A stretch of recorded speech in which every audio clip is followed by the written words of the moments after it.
এজন্যই রহমতের বৃষ্টি বন্ধ হয়েছে। এখন আপনারা কবেন হুজুর ওলা বাদ দেন, আপনি ওয়াজ করেন। ভাইও আমার ওয়াজ দিয়েও কোনো কাম হবে না, হবে না। কয়েকদিন আগে ভোলা গেছিলাম, ভোলা দক্ষিণ অঞ্চলের ভোলা। ওদিককার মানুষের চলাফেরা লঞ্চে করে, এক একটা লঞ্চ 10 তালা 12 তালা হয়, 5-7 হাজার লোক যাওয়া যায়। নিচতলার পরিবেশ একটু নর্মাল, ভাড়া কম। উপরতলা যত উন্নত ভাড়া তত বেশি। একে উপরতলা ক্যাবিন, ঘুমায়া যাওয়া যায়। আমি গেছিলাম ভোলাতে, ঢাকার থেকে ভোলা পর্যন্ত 1200 টাকা এক একটা ক্যাবিন। একে চড়ে একটা ঘুম দিলাম, 7 ঘন্টা পর ভোলায় গিয়ে পৌঁছে গেলাম। যাওয়াও হলো, ঘুমও হলো। নিচতলায় এক বেচারি টিকিট কাটছে 500 টাকা দিয়া। ও নিচতলায় যখন তৃষ্ণা লাগে, 7 ঘন্টা তো উপরতলায় পানি খাওয়ার জন্য আসে। আর উপরতলাওয়ালারা টিটকারি করে বলে, কি গো টাকা বাঁচাবা না, টাকা বাঁচাবা না, এই জন্য পানি খেতে এসে ওকে টিটকারি করে। তার একে ইজ্জতের মধ্যে, প্রেস্টিজের মধ্যে লেগে গেছে। ওর কাছে মাটি খোঁড়া একটা শাবল ছিল, লোহার শাবল। কথা তো বোঝা যাচ্ছে নাকি? ও চিন্তা করছে 5 তলা জাহাজ, নিচতলা তো পানির ভিতরে আছে, আর হাতত কি আছে? শাবল আছে। ওর সিট বরাবর বসে, কারো জায়গা যায়নি। কিন্তু বুঝবেন কথা, এক হালাল টাকা 500 টাকা দিয়ে টিকিট কাটছি। তোমার সরকার, তুমি তেল দাও, ওর জায়গা তুমি ফুটা করো। কথা কি বুঝে যাচ্ছে? কি সুন্দর করে ধাস ধাস করে জাহাজ ছিদ্র করতেছে। ওই জাহাজে একটা দরবেশ ছিল। দরবেশ বেচারি বসে বসে তসবি টিপতেছে, তসবি টিপতেছে। আমার ভাইয়েরা, এই যদি জাহাজ ছিদ্র করে দেয় আর জাহাজ যদি ডুবে যায়, দরবেশ তো ডুববে। কথা কয় না? ডুববে না? না, দরবেশেরও কোনো সার। এখন এই জাহাজ ছিদ্র করে, আর গোটা জাহাজের মানুষ চিল্লাচিল্লি করে। ভাইয়েরা আমার, এ যদি জাহাজ ছিদ্র করে, উপরতলাওয়ালার সমস্যা আছে। 500 টাকার নিজের সিট বরাবর ছিদ্র করেছে, ক্যাবিনওয়ালার সমস্যা আছে। আরে ও তো 3 তলায় আছে, তাও সমস্যা। তাহলে বুঝা গেল মৌলবীর মাথার রোগ একা হয়নি, আপনাদের রোগ আছে। জাহাজ ছিদ্র করিস, ওর জায়গা তুই ছিদ্র করিস, ওর শাবল দিয়ে। তোমার সরকার, তুমি তেল দাও, তুমি ওই ছিদ্র করে তোমার কি? ও, সবাই ডুবে যাবে। বুঝিছেন? বুঝিছেন? তাহলে তোমার বউ পাতলা কাপড় পরালে আমারও বিপদ আছে। কথা বুঝেনি রে, এবার আর বুঝেনি। তুমি কিস্তির টাকা তুললে আমারও বিপদ আছে, তুমি সুদ খেলে আমারও বিপদ আছে, তুমি গাঁজা খেলে আমারও বিপদ আছে, তোমার বাড়ির ট্যাক্সেট বাজলে আমারও আযাব আছে। আল্লাহর ভয় পয়দা হয়ে যায়। মেয়েকে এক নজরে আর বৌমাকে আর এক নজরে, এরকম শাশুড়ি আমাদের সমাজে আছে না নাই? বিয়ের পর পর বৌমাকে জ্বালায়, আবার বুড়া বয়সে সেই বৌমারই খেদমত পেতে চাই, এরকম বেয়াক্কেল মার্কার শাশুড়ি আছে না নাই? আমি আমার প্রাণপ্রিয় বড় ভাই মোহতারাম আব্দুর রহিম সাহেবের কাছে শুনলাম, পুরুষের তুলনায় মায়েরা বেশি এসেছেন।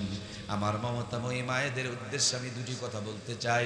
কিছু মা সমাজে পাওয়া যায়, জামাইয়ের জন্য খালি দোয়া করে, জামাইয়ের জন্য দোয়া করে, জামাইয়ের জন্য দোয়া করে, ছেলের জন্য দোয়া করে না। জামাইয়ের কাম কি, জামাইয়ের আমলটা কি, জামাইয়ের জন্য কেন দোয়া করে আপনি কি জানেন? ওই জামাইটা তার মেয়ের কথা মতন চলে, মেয়ের কথা মতন চলে, তার জন্য জামাইয়ের দোয়া করে, আর ছেলের জন্য দোয়া করে না। ছেলের অপরাধটা কি আপনি কি জানেন? ছেলের অপরাধ হলো উনি উনার বইয়ের কথা শোনেন। কথা কিন্তু খুবই কঠিন, ক্রিটিক্যাল কথা। দুইজনের অপরাধ কয়টা? দুইটা না একটা? নো, একটা।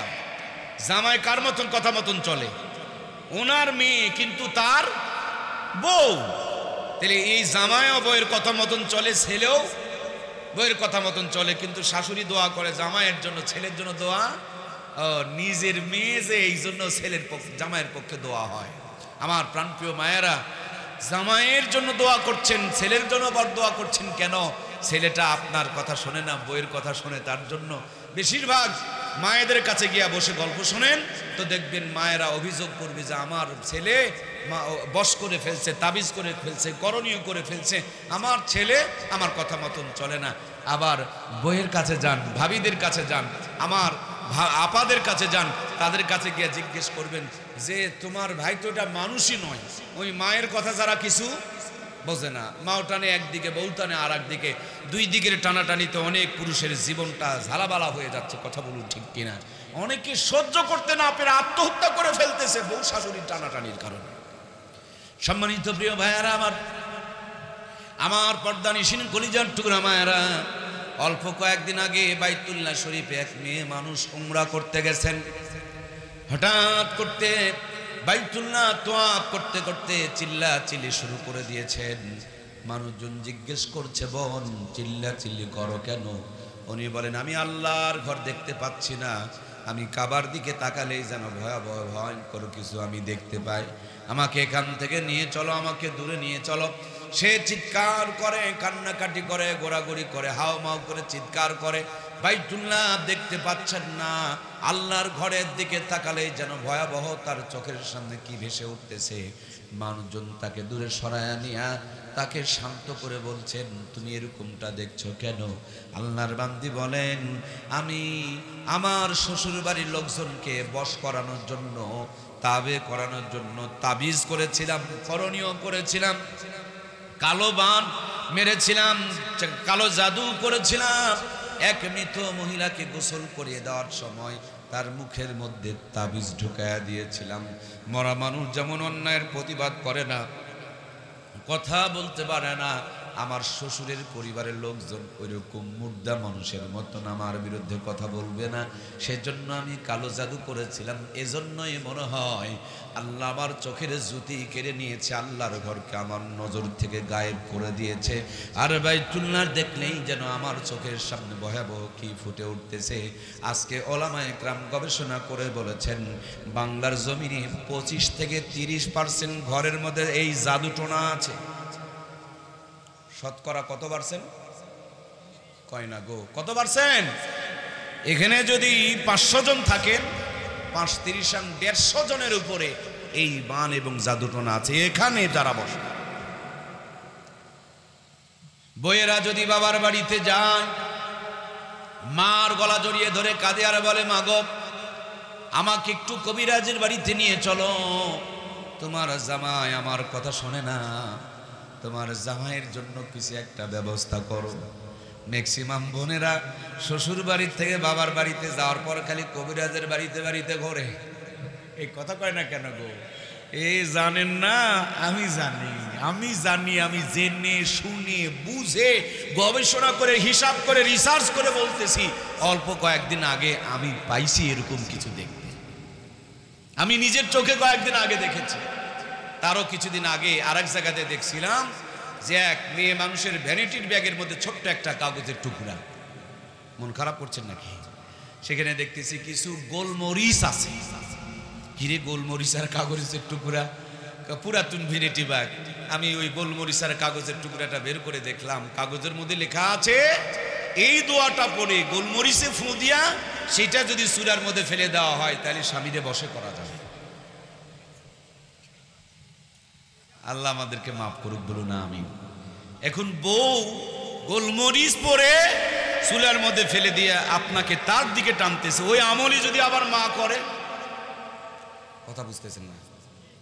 তাহলে মাও টানবে, বউ টানবে, আপনি করে কবরত।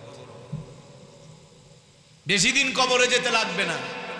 আমার প্রাণপ্রিয় ভাইরা, এক বৌমা বাবার বাড়িতে গিয়ে তার মার গলা জড়িয়ে ধরে বলছে, মা ও মা, তোমার জামাই চাইতে দুনিয়াতে কোনো খারাপ মানুষ হতেই পারে না। এই বেচারিকে আমি কতদিন থেকে ফুসলাইতেছি, আমি তোমার ভাত খাবো না, ভাত খাবো না, আমাকে ছেড়ে দাও। কিন্তু সে বলছে না, আমি বিয়ে করছি ছেড়ে দেওয়ার জন্য না, ওই আমাকে ভালোবাসবে না, ছেড়েও দেবে না। এখন তুমি তৃতীয় কোনো রাস্তা বের করো, ওকে কেমনে মেরে ফেলে দেওয়া যায়। আমি হিসাব করে দেখছি ওকে না মারা পর্যন্ত আমার কোনো মুক্তি। শাশুড়িটা বড় ভালো ছিল। শাশুড়ি বলে, মা ও এখন যদি জামাইকে মেরে ফেলে দেওয়া হয়, দুনিয়ার সব মানুষ তোমাকে সন্দেহ করবে, কারণ তোমার আর জামাইয়ের মধ্যে তো সাপ আর বীজের সম্পর্ক, দাওয়ার কুড়ালের সম্পর্ক। এখন যদি জামাই মেরে মরে যায়, জামাই মরে গেলে তুমি বাঁচবা না, তোমাকে জেলখানা যাওয়া লাগবে। এখন মেয়ে বলছে, মা তাইলে উপায়? মায়ে বলতেছে, একটা বুদ্ধি আছে, যদি তুমি আমল করা পারো। বলে, একটা কেন, তুমি 60টা কও না কেন, সেটাই আমি আমল করব। মায়ে বলছে, অতগুলো লাগবে না মা, আমার মাত্র একটা আমল করবা তুমি। আমি কিছু বিষ দিতেছি, 3 মাস মেয়াদি বিষ, এই বিষগুলো প্রত্যেক দিন জামাই প্রচন্ড রোদের মধ্য থেকে যখন ফিরবে শরবত বানায়া দিবা। ওই জয়পুরহাট থেকে খেজুরের গুড় কুষারের গুড় কিনে নিয়ে যাবা, সুন্দর করে শরবত বানায়া দিবা, মুখের মধ্যে আদর করে তুলায় খাওয়ায়া দিবা। আর শরবতের মধ্যে সব দিবা, 1 চিমটি করে এই বিষটা দিবা। তাইলে একবারে মরবে না, ধীরে ধীরে পর্যায়ক্রমে মরে যাবে, মৃত্যুর মুখে পড়ে যাবে। তোমার দিকে কেউ সন্দেহ করবে না, কিন্তু আমলটা আগে করা লাগবে। সে আমলটা হলো আজকের থেকে বাড়িতে আগে ভাগে চলে যাও, জামাইয়ের এমন ভাবে সেবা যত্ন করা শুরু করে দাও, এমন প্রেম প্রীতি আর ভালোবাসা জমাও, জামাই যদি মরে যায় তোমাকে কেউ যেন সন্দেহ করতে না পারে। এই জন্য জামাইয়ের সাথে সম্পর্ক কায়েম করতে হবে। মারহাবা।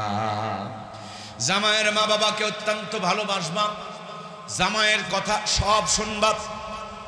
জামাই রোদের থেকে আসলে পাখা দিয়া বাতাস করবা, বিছানাতে ঘুম ধরতে দেরি হলে চুলগুলো টেনে টেনে দিবা, চোখের ভুরুগুলো টেনে টেনে দিবা, হাত পা চাবায়া দিবা, বাহিরে যাওয়ার সময় জুতাটা পরায়া দিবা, আবার বাড়িতে ঢুকলে কাপড়গুলো শরীর থেকে খুলে নেবা, কারেন্ট চলে গেলে পাখা দিয়া বাতাস করবা, এত সেবা করবা, যত্ন করবা, বাপমার কথাগুলোকে 16 আনা শুনবা। জামাই যদি মরে যায় একজনও যেন তোমাকে সন্দেহ করতে। আমার ভাইয়েরা, যেই বুদ্ধি সেই কাজ, আমল শুরু হয়ে গেল, জামাইয়ের সেবা যত্ন শুরু হয়ে গেল। যেখান থেকে আসে কাপড়গুলো খুলে নেয়, সুন্দর করে হাত পা পরিষ্কার করে দেয়, স্যান্ডেলটা আগায়া দেয়, লুঙ্গিটা আগায়া দেয়, কারেন্ট চলে গেলে বাতাস করে, আর চিনি দিয়ে শরবত বানায়, গুড় দিয়ে শরবত বানায়, 1 চিমটি করে মিশায়া দেয়, যাতে করে জামাই মারা যায়। আর সেবা যত্ন করতে শুরু করে দিয়েছে। 1 সপ্তাহের ব্যবধানে জামাই ওই বইয়ের প্রেমে পড়ে গেছে। এখন স্যারের কাছে ছুটি নিয়ে মাঝে মাঝে পাহাড়পুর বউকে নিয়ে ঘুরতে যায়, প্রিন্সের সাতালে ঘুরতে যায়, আলতার দিকে ঘুরতে চাই। জামাই বেচারি আর বউ ছাড়া কিছু বোঝে কি রে ভাই, কথা বলছেন না কেন? বউ ছাড়া কিছু বোঝে? বউ বেচারিও বেকায়দায় পড়ে গেছে।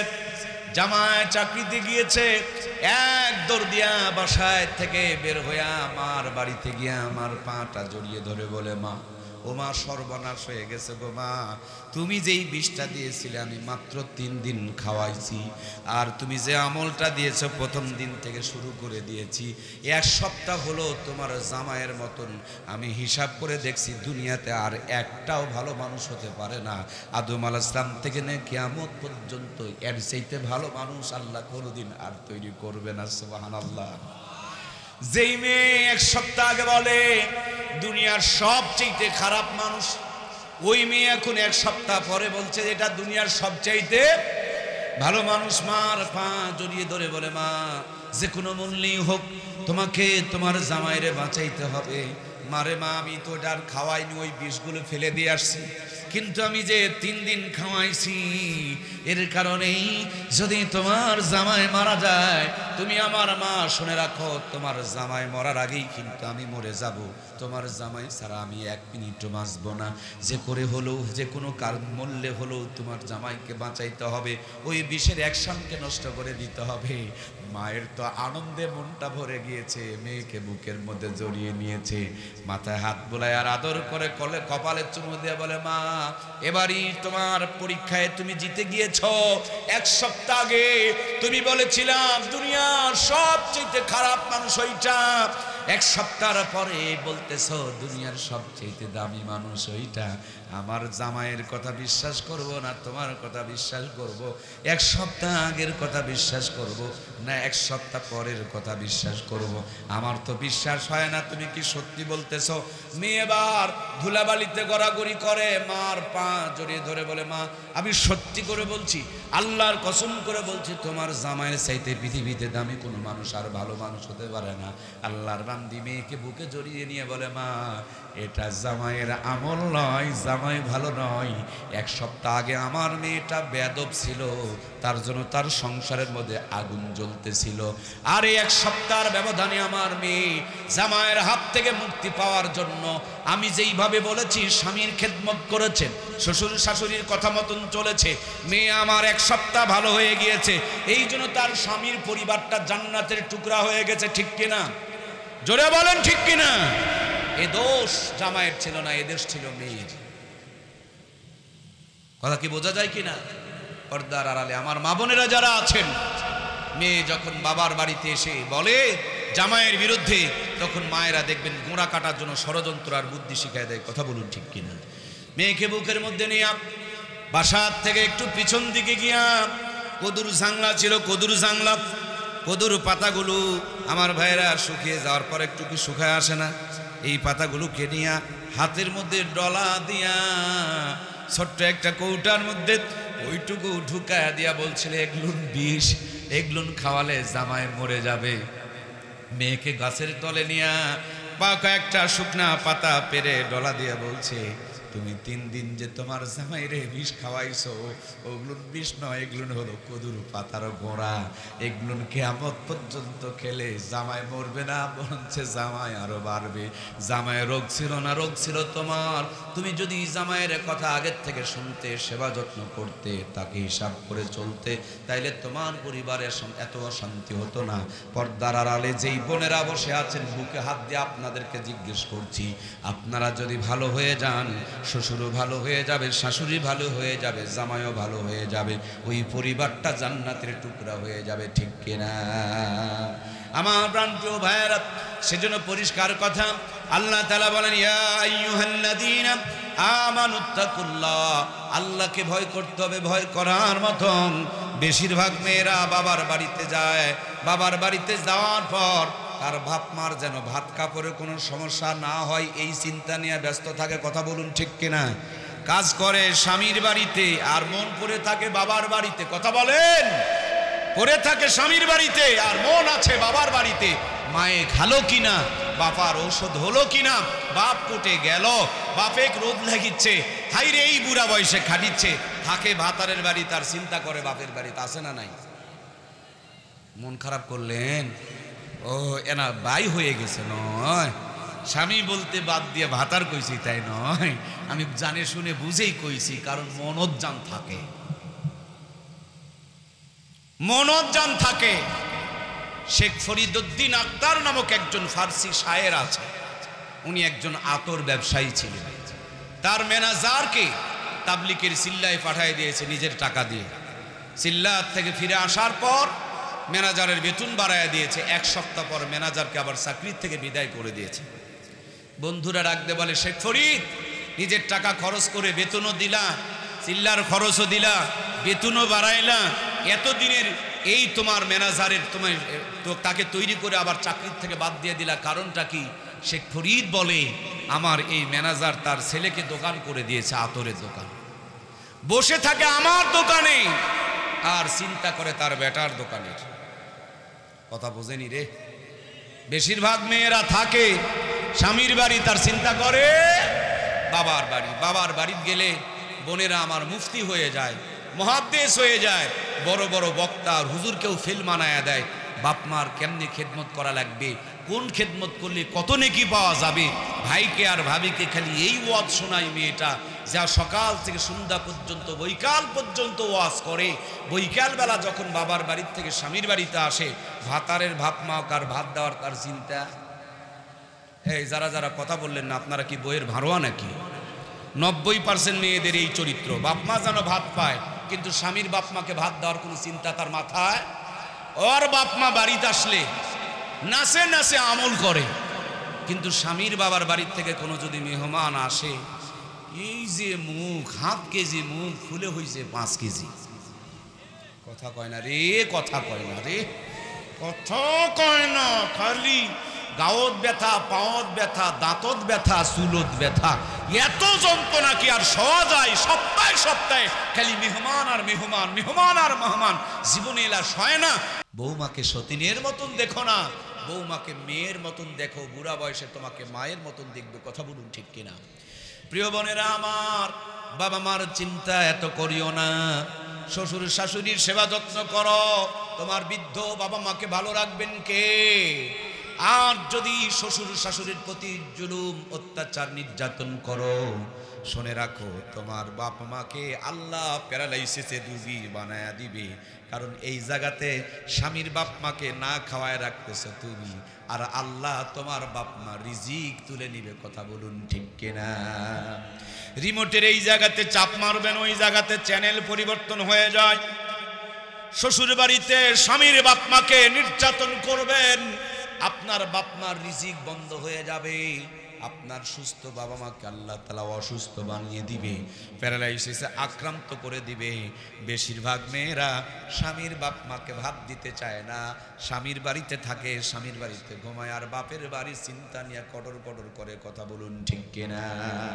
আমার প্রাণপ্রিয় মায়েরা, আপনার জামাইয়ের জন্য দোয়া করছেন কেন? জামাই বইয়ের কথা মতন ওঠে আর বসে, এটা আপনার মেয়ে, তার জন্য দোয়া করলেন। আর পক্ষান্তরে আপনার ছেলে যদি বইয়ের কথা মতন চলে, তখন তার জন্য কেন বর দোয়া করলেন? এখানে যতগুলো মানুষ বসা আছেন, দয়া করে বলুন তো দেখি, মা বড় না বউ বড়? দয়া করে বলতে হবে, মা বড় না বউ বড়? কে বলেছে মা বড়? আমি বলি মা বড়, বউ বড়। একটাকে ছোট বাড়ালেন কেমনে? একটা গর্ভধারিণী, যার গর্ভ দিয়া দুনিয়াতে এসেছি আমরা, আর একটা হলো জীবন সঙ্গিনী।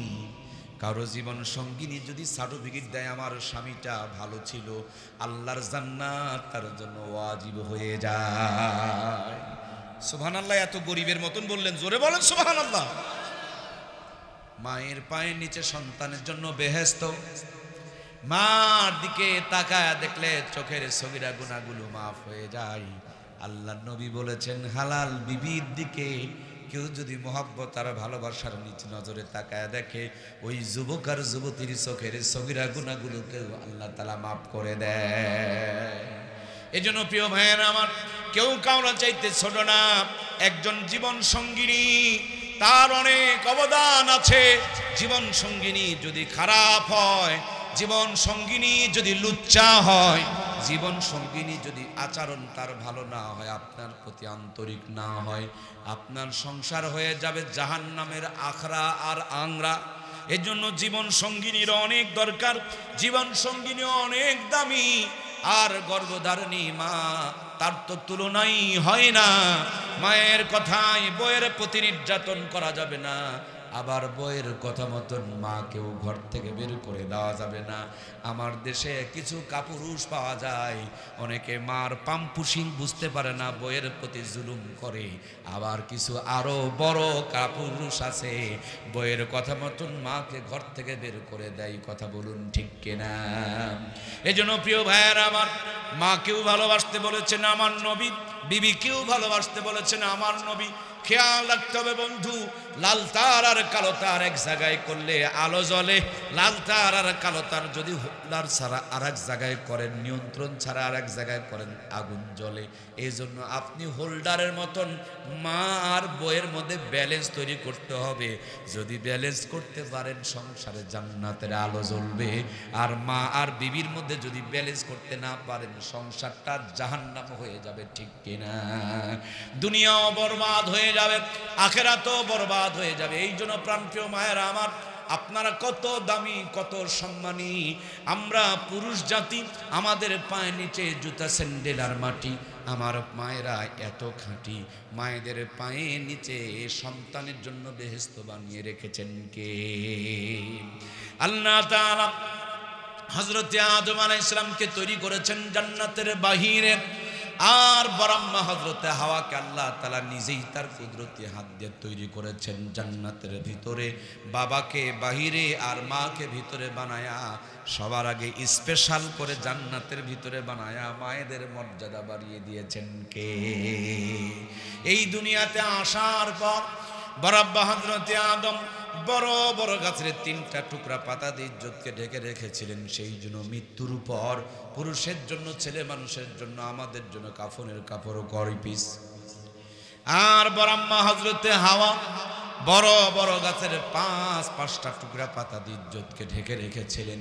এই জন্য মৃত্যুর পর মেয়েদের জন্য, মায়েদের জন্য, আমার আম্মা জানদের জন্য কাফনের কাপড় কয় পিস? হায় হায় 5 পিস ছেড়ে দিয়া 3 পিস ধরেছিল, 3 পিস বাতিল করে 2 পিস আমদানি করেছিল, এখন 2 পিসও ছেড়ে দিয়েছে, নতুন করে 1 পিস আবিষ্কার করেছে। কমতে কমতে একটা পিস আর মাত্র বাকি আছে, এইটা যদি বাদ দিয়ে দেয় দেশে থাকার আর উপায়। সামনে তাকালে পায়জামা ফাটা, ঘাড় ঘুরাবেন মাজায় কাটা, পিছনে তাকাবেন তাও আবার সিনেমার পোস্টার লাগা। খবর নিয়ে দেখেন হাজী সাহেবের নাতনি, হাজী সাহেবের বেটি, হাজী সাহেবের ভাস্তি, হাজী সাহেবের মুখটা রুমাল দিয়ে ঢাকা, আর হাজী সাহেবের বউ বেটির দেখবেন পায়জামা ফাটা, মাজায় কাটা, বুকে কাটা। ওই হাজির রুমাল কেটে কেটে সব জায়গায় তালি দিলেও সব কাটা ফাটা বন্ধ করা যাবে না, ঠিক কিনা? এই হাজী সাহেব রুমাল পালো কুত্থিনি রে বাপুরে, কি সুন্দর করে মসজিদের কোনা যায় তসবিহ টিপিছে, সুবহানাল্লাহ সুবহানাল্লাহ সুবহানাল্লাহ, এতবার পড়লে অতবার সওয়াব হয়। আর ওর 14 গোষ্ঠী ঘরের কোনায় নামাজ বাদ দিয়ে রিমোট টিপতেছে, কিরণমালা কিরণমালা কিরণমালা। 17 জনার করেও কিরণমালার কটকটির জিকির আর একজনার সুবহানাল্লাহর জিকির। বলেন তো দেখি কোনটা ভারী হবে? ওয়াজ বোঝেনি রে, বুঝা না পারলে কি হয়? কি হাজী সাহেবেরটা ভারী হবে না বাড়িরটা? মূসা আলাইহিস সালাম বলছেন, আয় আল্লাহ, তুমি রাগ হইলে কেমনে বুঝবো আর তুমি খুশি থাকলে কেমনে বুঝবো? আল্লাহ বলেন, পয়গম্বর রে আমার, মূসা আলাইহিস সালাম খুব বেশি আল্লাহর সাথে কথা বলছেন। মূসা কালিমুল্লাহ, কোরআনুল কারীমের মধ্যে সবচেয়ে বেশি মূসা আলাইহিস সালামের নাম আসছে, সুবহানাল্লাহ বলেন। খুব মজলুম এবং নির্যাতিত নবী ছিলেন। আমার প্রাণের ভাইয়ারা, পয়গম্বর মূসা বললেন, আল্লাহ আপনি খুশি হলে বুঝবো কেমনে আর আপনি নারাজ হলে বুঝবো কেমনে? আল্লাহর পয়গম্বর কাল্লা ডাকতে বলে, পয়গম্বর আমি যখন আমার বান্দার প্রতি রাজি আর খুশি থাকবো, বান্দার যখন যেটা দরকার তখন সেটাই ব্যবস্থা করে দিব, সুবহানাল্লাহ। আমার ভাইয়েরাই, বাংলাদেশ 6 ঋতুর দেশ, খালবিল নদী নালার দেশ। আজ আমরা শ্যালো মেশিন দিয়ে পানি তুলতে পারি না, মাটি খনন করে নিচে ঢুকায়া দিতে হয়। অথচ পূর্বপুরুষদের জীবন বৃত্তান্ত খুঁজে বের করে দেখুন, বৃষ্টির পানি দিয়াই 16 আনা আবাদ করেছেন, আরো 16 দিয়েছেন। বৃষ্টির পানি দিয়াই সব হয়েছে, টিউবওয়েল লাগে নাই, মেশিন পোতা লাগে নাই। আমার ভাইয়েরা, বাংলার জমিনের মানুষ পুরে মরতেছে, আর ওদিকে মরুভূমির দেশ দুবাইয়ের মধ্যে এয়ারপোর্টেও বন্যা ঢুকে পড়েছে। কথা বলুন ঠিক কিনা? আল্লাহ বলেন, পয়গম্বর আমি যখন আমার বান্দাদের প্রতি খুশি থাকব, যখন যেটা বান্দার প্রয়োজন সাথে সাথে সেই চাহিদা পূরণ করে দিব। আর আমি যদি আমার বান্দাদের প্রতি নারাজ হয়ে যাই, বান্দার যখন যেটা দরকার তার বিপরীতটা আমি আমার বান্দার জন্য বরাদ্দ করে দিব। এই বাংলার মানুষের জন্য এখন বৃষ্টির দরকার আছে না নাই? দরকার বৃষ্টির, কিন্তু 250 গ্রামের পাথর হয়। কথা বোঝে নাই রে? দরকার বৃষ্টি, কিন্তু রাস্তার ব্রিজগুলো গলে যাচ্ছে। আমার ভাইয়েরা, ভূতত্ত্ববিদেরা বলছেন বাড়ির থেকে কম বেরোবেন, এই প্রচন্ড রোদের মধ্যে শরীরের ক্ষতি হয়ে যাবে। স্কুল কলেজগুলোকে 1 সপ্তাহ বন্ধ করে দিতে বলেছে। আমার প্রাণের ভাইয়েরা, আল্লাহর কোরআনুল কারীমের আয়াত, আমার আল্লাহ বলেন, জাহারাল ফাসাদু ফিল বাররি ওয়াল বাহরি বিমা কাসাবাত আইদিন নাস। জলের স্থলে যেই পরিমাণ বিপর্যয় দেখছো, আল্লাহ বলেন এগুলো তোমাদের সবগুলো হাতের কামাই। এই জন্য প্রাণপ্রিয় ভাইয়েরা, বেশিরভাগ মানুষ যখন ভালো হয়ে যাবে রহমত আসতে শুরু করে দিবে, আর বেশিরভাগ মানুষ যখন গুনায় লিপ্ত হবে, পাপে লিপ্ত হবে, অন্যায় কাজে লিপ্ত হবে, আযাব গজব আসলে ভালো মানুষ আর খারাপ মানুষ আটার সাথে ঘুম পর্যন্ত পিষে ফেলা হবে, ঠিক কিনা? হযরত মূসা আলাইহিস সালাম চলছেন, সামনে দেখেন এক এলাকায় আল্লাহর আযাব এসেছে, ঘূর্ণিঝড়ে সব তছনছ করে ফেলে দিয়েছে। আল্লাহর পয়গম্বর মূসা আলাইহিস সালাম হাত তুলে আল্লাহকে বললেন, মালিক গো, এলাকায় কি তোমার কোনো ভালো বান্দা ছিল না? তুমি যে সবাইকে শেষ করে দিয়েছো। আল্লাহ বলেন, পয়গম্বর মূসা, এটা আমার দুনিয়ার বিচার। আমার বান্দারা যখন মৃত্যুবরণ করবে, পরকালে তাদের যার যেই পরিমাণ আমল সেই পরিমাণ বিচার হবে। কে যেই জন্য কেউ 1 হাঁটু পরিমাণ ঘামের সাগরে থাকবে, কেউ 1 কোমর, কেউ 1 বুক, কেউ এক গলা, আবার কেউ ঘামের সাগরে হাবুডুবু খেতে থাকবে। কিন্তু দুনিয়াতে রহমত আসলে ভালো মন্দ সবাই পাবে, আবার আযাব আসলে ভালো মন্দ সবার উপরে বর্তাবে। এই জন্য একা ভালো থেকে কোনো লাভ নেই, সকলকে নিয়ে ভালো থাকতে হবে। আল্লাহর পয়গম্বর মূসা আলাইহিস সালাম যেন ক্লিয়ার হতে পারলেন না, হঠাৎ করে চলতে চলতে প্রচন্ড ক্লান্ত হয়ে গেলেন। মাঠের মধ্যে বিশাল বড় একটা বট গাছ দেখলেন। ওই বট গাছের নিচেই একটা কদুর জাংলা, কদুর জমিন কিংবা তরমুজের জমিনের দিকে তাকায়া দেখেন ছোট্ট ছোট্ট গাছ, বিশাল বড় বড় তরমুজ আর কদুগুলো ধরে আছে। আর বট গাছটা অনেক বড়, ফলটা কতটুকু, অতি ছোট ছোট। হযরত মূসা বলেন, আল্লাহ কেমন করে সাজাইছ এই বড় গাছে, এই বড় বড় ফলগুলো যদি হইতো কত সুন্দর লাগতো, আর এই ছোট গাছে এই ছোট ফলটা দিলে সুন্দর মানাইতো।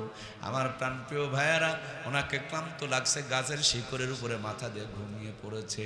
কেবল একটু ঘুম ধরছে, আস্তে করে একটা বট গাছের ফল টুপুস করে ওনার নাকের ঢোকায় পড়ছে। সুবহানাল্লাহ কবেন না? আমরা ভালো বুঝি না, আল্লাহ ভালো বুঝে না।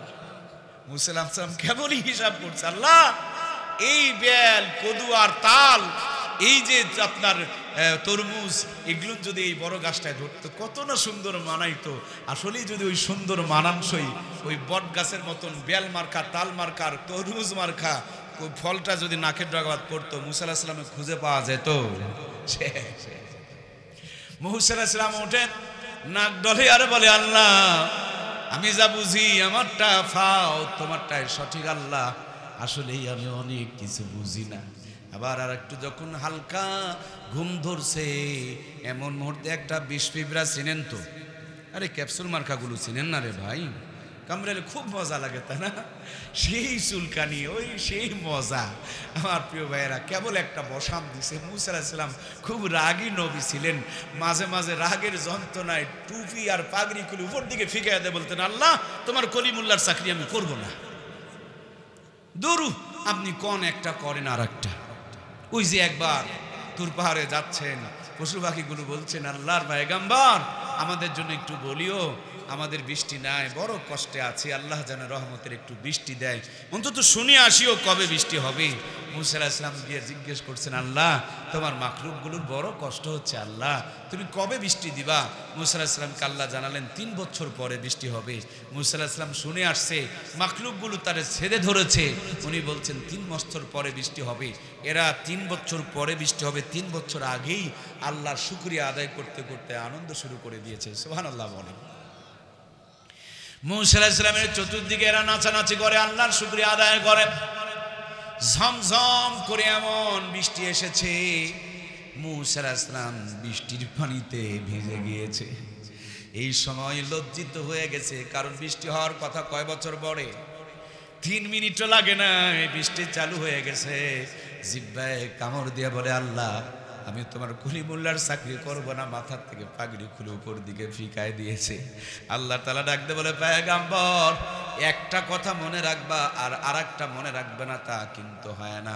আমার আল্লাহ কোরআনে এটাও ঘোষণা করেছে, লা ইন শাকারতুম লা আযীদান্নাকুম ওয়া লা ইন কাফারতুম ইন্না আযাবি লাশাদীদ। যদি আমার নিয়ামতের শুকরিয়া আদায় করো, নিয়ামতকে বাড়ায়া দিব, আর নিয়ামতের যদি অশুকরিয়া আদায় করো, শক্ত আযাব দিয়ে কেড়ে নিব। এরা 3 বছর পরে বৃষ্টি পাবে। 3 বছর তো দূরের কথার সাথে সাথেই যখন শুকরিয়া আদায় শুরু করে দিয়েছে, 3 বছর পরের বৃষ্টি 3 সেকেন্ডের ভিতরে হাজির করে দিয়েছেন কে? আমার প্রাণের ভাইয়ারা, লাল পিঁপড়ায় কামড় দিয়েছেন মূসা আলাইহিস সালামকে, মনে আছে না নাই? আল্লাহর পয়গম্বরের মেজাজ বড় খারাপ, প্রচন্ড জ্বলনার যন্ত্রণা। আল্লাহকে ডাকতে বলে, মালিক এত ছোট পিঁপড়ার মধ্যে অত বিষ দিয়েছ কেন? মূসা আলাইহিস সালাম তখন বোঝে নাই, আর এখনকার স্বাস্থ্য বিজ্ঞান বুঝেছে। এই জন্য যত আতর ব্যবহার করেন, সুগন্ধ ব্যবহার করেন, প্রত্যেকটার শিপির মধ্যে দেখবেন সাপের ছবি দেওয়া আছে। কারণ এই বিষধর বিষ দিয়া সুগন্ধ তৈরি হয়, নইলে সুগন্ধির পাওয়ার পর্যন্ত বৃদ্ধি পাবে না। সুবহানাল্লাহ। আমার প্রাণের ভাইয়ারা, বিদেশে, আমাদের দেশে কম আছে, বিদেশে গিয়া দেখবেন বিদেশি ঔষধগুলোর মুখের মধ্যে, কৌটার মুখের মধ্যে সাপের ছবি দেওয়া থাকে। বিচ্ছুর ছবি দেওয়া থাকে। আবার আপনারা জানেন বিচ্ছুর তেল দিয়াও পর্যন্ত রোগের প্রতিষেধক তৈরি হয়, ব্যথানাশক ঔষধ তৈরি হয়। এই জন্য ওই বিষধর বিষের মধ্যে আল্লাহ তাআলা মানব জীবনের সুস্থতা লুকিয়ে রেখেছেন। সুবহানাল্লাহ। প্রাণপ্রিয় ভাইয়েরা আমার, মূসা আলাইহিস সালাম বলছেন, আল্লাহ এত ছোট্ট পিঁপড়ার মধ্যে আপনি এত বিষ দান করেছো কেন? জ্বলনটা যখন বন্ধ হয়েছে, চোখ দেওয়ার স্বাভাবিক দেখতে শুরু করে দিয়েছে। ডানে বামে তাকায় দেখে কিছু পিপুলিকা ঘোরাফেরা করতেছে, ওর মেজাজা কোনো ঠান্ডা হয় নাই। আল্লাহর বান্দা যতগুলো পাইছে সবগুলোকে পিষে ফেলে দিয়েছে। একটু পরে ব্যথা যখন আরো কমেছে, আল্লাহ ডাকতে বলে, পয়গম্বর কেমন আছো? মূসা আলাইহিস সালাম বলছেন, আল্লাহ ভালো আছি। আল্লাহ তাআলা বলে, পয়গম্বর তোমার পিঁপড়ায় কামড়াইছে কয়টা? মূসা আলাইহিস সালাম বলেন, একটা। আল্লাহ তাআলা ডাকতে বলে, তুমি মারছো কয়টা? কি গো, কয়টা মারছে? একেবারে সবগুলোরে পিষে দিয়েছে। আল্লাহ তাআলা ডাকতে বলে, পয়গম্বর এটা হলো দুনিয়ার বিচার। একজন যদি অপরাধ করে সবার উপরে আযাব চলে আসে, যেমনটা তুমি নিজেই করেছো। এজন্য বন্ধু, রহমতের বৃষ্টি যদি পেতে চাই, কিস্তির টাকা তোলা বন্ধ করা লাগবে, মা বোনকে জমিনের মধ্যে কাজ করানো বন্ধ করা লাগবে। নামাজ পড়ে গিয়ে জমিনের আল ঠেলবেন, ফেরেশতারা খুঁজে বের করা পারবে না। হজে যাওয়ার আগে মেয়েকে দাওয়াত দিয়া মাথায় হাত বুলাইয়া দোয়া করবেন, আর ছেলের নামে জমি লিখে দেয়া যাবেন। আপনার এই সিডারিটা আল্লাহ ধরা পাবে না। এখনো পর্যন্ত বনের জমিনকে নিজের ভিতরে ঢুকায় রাখবেন, এই আল্লাহ বাটপারি লাল খুঁজে বের করা পারবে না। নিজের বউকে মোটর সাইকেলের পিছনে চড়ায়া সারা জয়পুরহাটের যুবকের চোখের মধ্যে ভেলকি লাগাবেন, আর মরার পরে চকলেট মুড়ি দিয়া কবরে সালাম করে দিবেন, বিসমিল্লাহি ওয়া আলা মিল্লাতি রাসূলুল্লাহ। ফেরেশতারা এটা খুঁজে বের করা, হায়রে আল্লাহ পারবে। এই সিটারিগুলো করেন কেন? ওয়াজ বুঝতে পারছেন? মরার পর জানাজা পড়লেই খালি হবে, 5 ওয়াক্ত নামাজ পড়া লাগবে না। ও জানাজা পড়লেই পার হয়ে যাবে, ফেরেশতারা এই সিটারি বাটপারি ধরা পারবে না। যদি পারে তাহলে আজকে থেকে ফজর পড়া লাগবে, বউ বেটিক পর্দা করার লাগবে, কিস্তির টাকার থেকে দূরে থাকা লাগবে। রহমত আর বরকত দিবে কে? 50 বছর আগে এই উন্নতির নামে অধপতন ছিল না, কোরআন সুন্নাহর জীবন ছিল। রহমত বরকত দিয়ে সমাজ, পরিবার, ঘর বাড়ি শান্তিতে ভরপুর ছিল। ভাঙা ঘরে মাসকালার ডালের তেলানি গোটা গ্রাম পাগল করে দিয়েছে। মূর্খ নানি দাদির পেটে 18টা সন্তান জন্ম নিয়েছে। নানুয়ার দাদুরা 150 বছর টনটনা বেঁচে রয়েছে। আমরা বলি স্মার্ট হইছে, আধুনিক হইছে, অত্যাধুনিক হইছি। তাইলে ওনারা 150 বছর বাঁচতো, আমরা কি 450 বছর বাঁচি? তো কই উন্নতি করলেন? উন্নতি কই করলেন? খালি আলো জ্বালালে, রাস্তা তৈরি করলে আর মোবাইল চালালে উন্নতি হয়? হায়াত বাড়াতে হবে। 150 বছর ওনারা বেঁচেছেন, 300 বছর বাঁচা লাগবে। আমার প্রিয় ভাইয়েরা, আবার শান্তি সুখ ফিরে আসবে যদি কোরআন সুন্নাহর জীবন আমরা গঠন করতে পারি। আজ থেকে কোরআন দিয়ে নিজের জীবনকে পরিচালিত করব। কারা কারা রাজি আল্লাহর কোরআনের সাথে দুইখানা হাত উত্তোলন করে দেখায়? লিল্লাহে তাকবীর। আল্লাহ আমাদের হাতগুলোকে কবুল করে নেক, বলুন আমিন। হাতগুলো এভাবে একটু নাড়া দেন না। মদিনা রওজা থেকে আল্লাহর হাবিবকে দেখানো হচ্ছে, আরশ আজিম থেকে আল্লাহ তাআলা দেখছেন। ডান কাঁধ আর বাম কাঁধের ফেরেশতাগুলো ভিডিও করে রাখছেন। আল্লাহ, তোমার কোরআনের পক্ষে কোরআনের ময়দানে হাত তুলেছি, আমাদের হাতগুলোকে নাজাতের জড়িয়া বানিয়ে দাও, বলুন আমিন। কোরআন দিয়ে আমাদের জীবন সাজানোর তৌফিক দিয়ে দাও, বলুন আমিন। কোরআনের নূরে আমাদের দুনিয়া আখিরাতকে আলোকিত বানিয়ে দাও, বলুন আমিন। আমাদের ঘরে ঘরে কোরআনের তেলাওয়াত চালু করে দাও, বলুন আমিন। আমাদের ঘরে ঘরে বড় বড় আলেম হাফিজ তৈরি করে দাও, আবারও বলুন আমিন।